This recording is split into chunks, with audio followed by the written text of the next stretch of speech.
संस्कृत विद्या channel में आपका फिर से स्वागत है।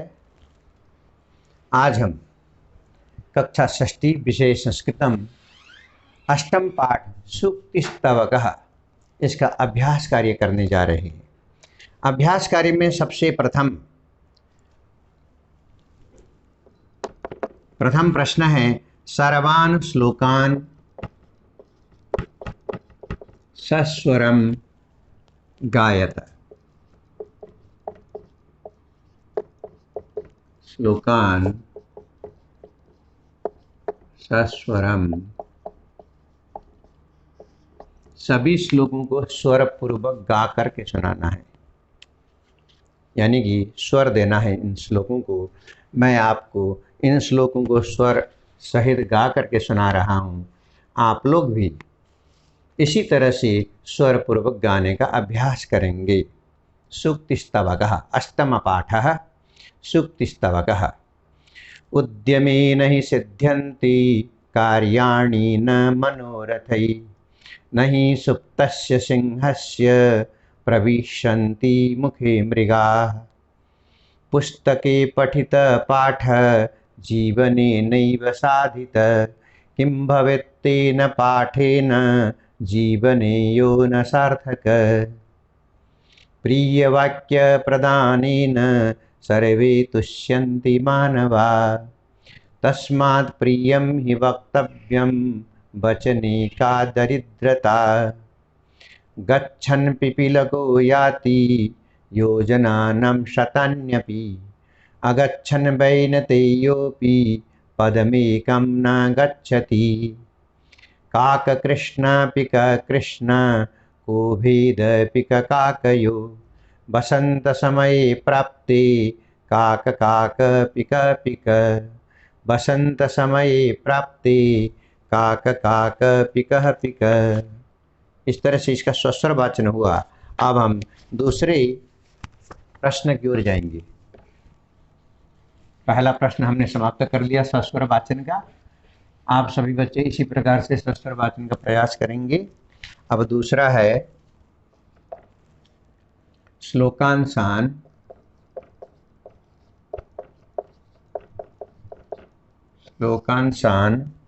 योजयत। श्लोकांशान योजयत का मतलब श्लोक के सही जोड़े बनाइए। यहाँ पे जोड़े आगे पीछे दिए गए हैं, हमें सही सही लिख करके बताना है। एक है क, दूसरा है ख। तस्मात् प्रियम ही वक्तव्यम, देखिए तस्मात् प्रियम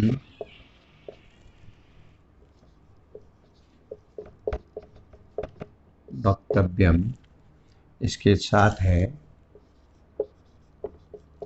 वचने का दरिद्रता। वचने का दरिद्रता।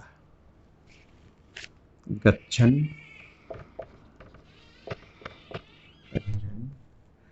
पिपीलको,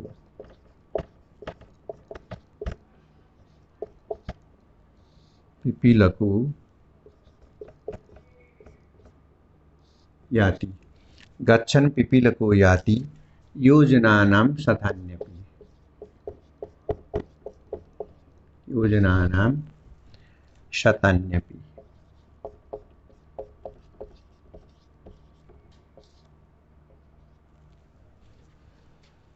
प्रिय वाक्य प्रदानेन,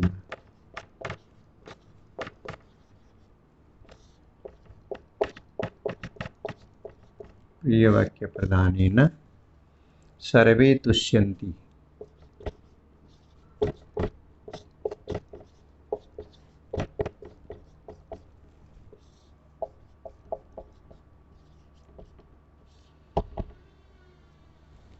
सर्वे तुष्यन्ति मानवा।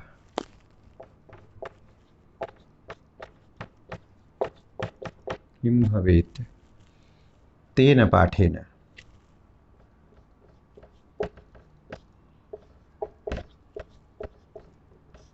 किं भवेत् तेन पाठेन जीवने योर्न सार्थक। जीवने यो न सार्थक। कहा का कृष्ण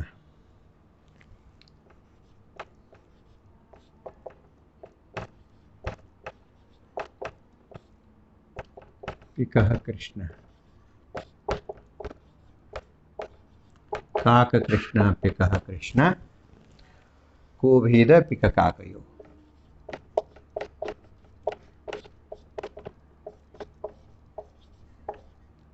पिक काकयो। इस प्रकार से इनके सही जोड़े बने। तस्मात् प्रियम वक्तव्यम वचने का दरिद्रता गच्छन् पिपीलको याति योजनानां शतन्यपि प्रिय वाक्य प्रदानेन सर्वे तुष्यन्ति मानवा किं भवेत्तेन पाठेन जीवने यो न सार्थक। काक कृष्ण पिका कृष्ण को भेद पिक काकयो। अर्थ आपको लिखवा दिए हैं, समझा भी दिए हैं। अब ये सही जोड़े बने हैं श्लोकों के। इस प्रकार से हमारा दूसरा यह प्रश्न समाप्त होता है।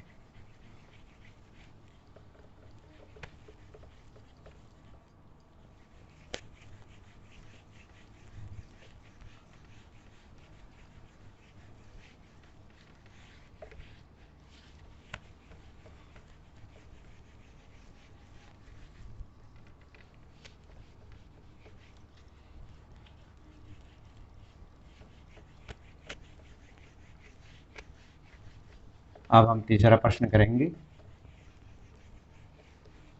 तीसरा प्रश्न जरा गौर करेंगे। तीसरा प्रश्न प्रश्नानाम उत्तराणि लिखत।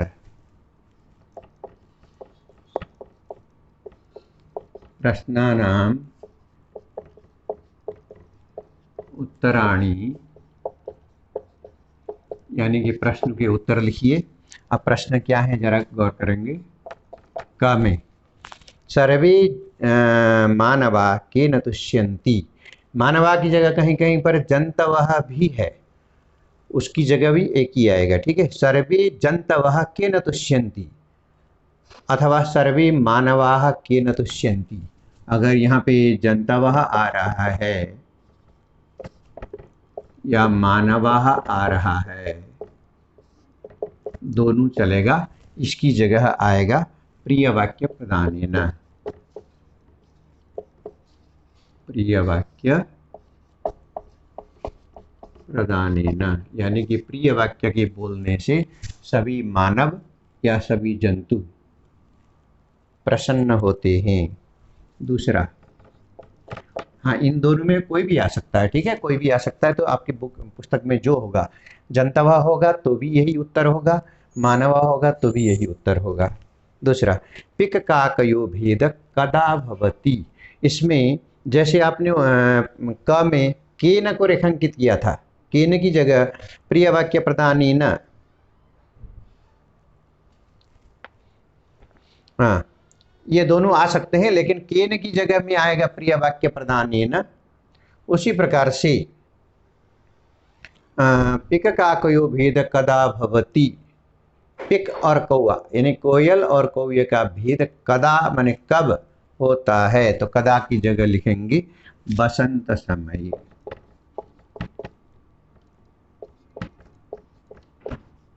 बसंत समय, केन की जगह आएगा बसंत समय। ठीक है। अब ग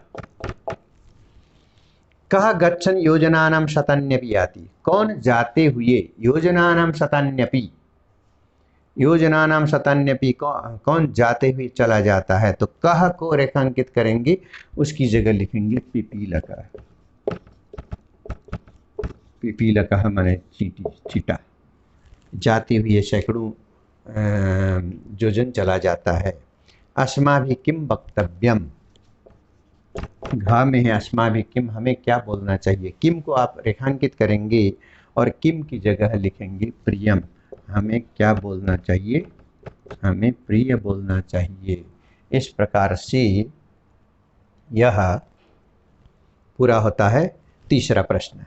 ठीक है बच्चों, समझ में आ गया होगा आपको। अब हम चौथा प्रश्न करेंगे।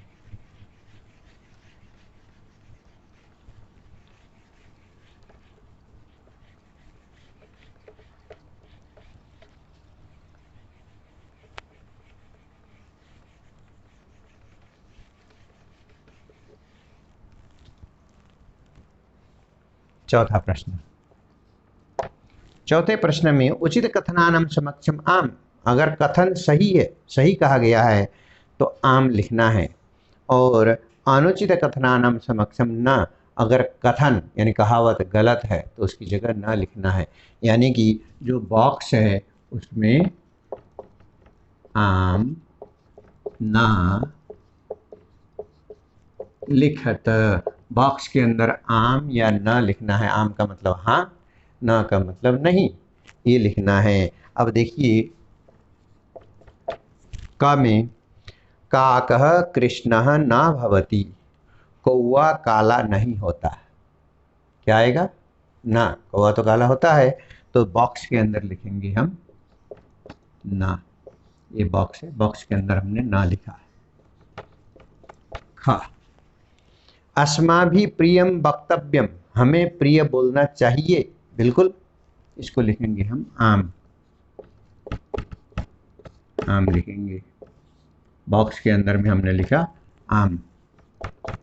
फिर ग में बसंत समय पिक काकयो भेदः भवति, बसंत के समय, जब बसंत ऋतु आती है तो पिक और कौवा, कौवा और कोयल के बीच में भेद यानी फर्क पता चल जाता है, तो क्या आएगा बच्चों? आम। इसमें भी बॉक्स के अंदर हमने लिखा आम। और घ, बैनतेय पशु अस्ति, बैनतेय को पशु बताया गया है, पशु है क्या? नहीं, गरुड़ वो पक्षी है, तो इसको लिखेंगे हम ना, बॉक्स के अंदर आया ना। और अंगा में वचने दरिद्रता ना कर्तव्य, बोलने में हमें कंजूसी नहीं करनी चाहिए, करनी चाहिए क्या? बोलने में कंजूसी नहीं करनी चाहिए, तो इसमें हमें लिखना है आम। ये बॉक्स हैं बने हुए, और इन्हीं बॉक्स में हमें इस तरह से उत्तर देना है, ठीक है? तो ये आम ना इस तरह से हमें लिखना है। तो इस तरह से चौथे प्रश्न का उत्तर हमें मिल चुका है यहाँ पर, ना आम, आम ना आम, इस तरह से चौथे प्रश्न का उत्तर बन रहा है। अब हम चलेंगे पांचवें प्रश्न की ओर।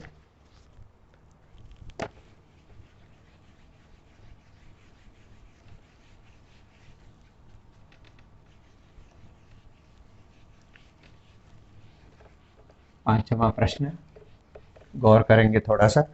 पांचवें प्रश्न में मंजूषात समानार्थक पदानि चित्वा लिखत, मंजूषा में से समानार्थक पदानि यानी मंजूषा से समानार्थक पदानि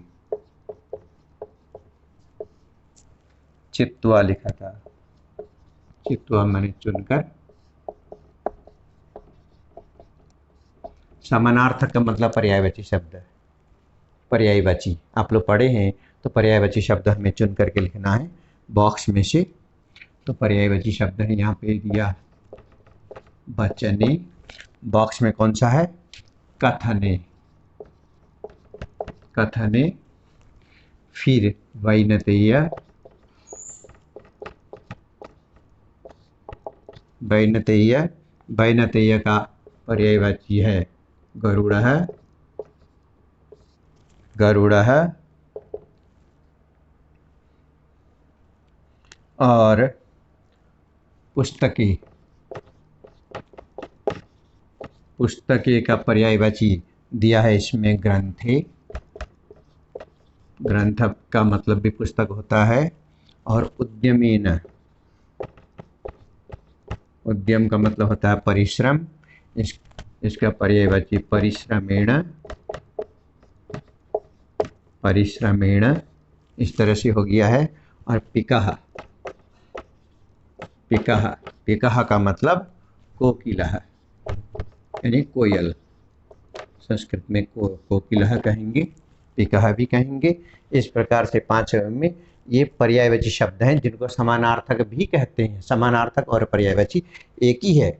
इस प्रकार से पांचवा प्रश्न हमारा समाप्त होता है। अब हम छठे प्रश्न की ओर जाएंगे।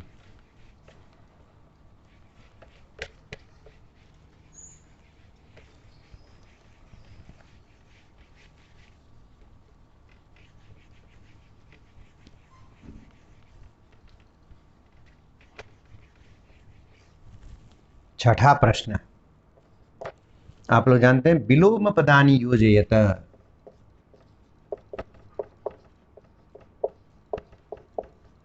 विलोम पदानि योजयत माने जोड़े बनाइए, या में विलोम शब्द के जोड़े बनाइए। अब देखिए यहाँ पे ये दिए हुए हैं, आमने सामने दिए हुए हैं, लेकिन आमने सामने वाला ये विलोम शब्द नहीं है, तो इसके सही जोड़े बनाने हैं हमें। इधर का है और इधर खा है। देखिए सार्थक, सार्थक का विलोम शब्द निरर्थक। सार्थक निरर्थक, सार्थक माने मीनिंगफुल, निरर्थक मीनिंगलेस। विलोम लिखना है हमें। कृष्ण, कृष्ण इसका विलोम आएगा हमें श्वेतः। कृष्ण का मतलब काला, श्वेत का मतलब सफेद। अनुक्तम, अनुक्तम इसका विलोम है उक्तम। अनुक्तम का मतलब जो नहीं कहा, और उक्तम का मतलब जो कहा। गच्छति, गच्छति माने जाता है, और विलोम है आगच्छति। आगच्छति का मतलब आता है। फिर जागृतस्य, जागृतस्य माने जागे हुए का, और इसका विलोम है सुप्तस्य। सुप्तस्य माने सोए हुए का। जागृतस्य जागे हुए का, और सुप्तस्य सोए हुए का। इस प्रकार से यह आपका अष्टम पाठ सूक्तिस्तवगः, इसका यह अभ्यास कार्य समाप्त हो गया है। आप लोग अपने कॉपी में लिखेंगे, अच्छी तरह से समझ लेंगे इसको, और परीक्षा के हिसाब से इसकी तैयारी करेंगे। फिर अगले पाठ में हम लोग मिलते हैं। इस पाठ के लिए यहीं पे समाप्ति। धन्यवाद।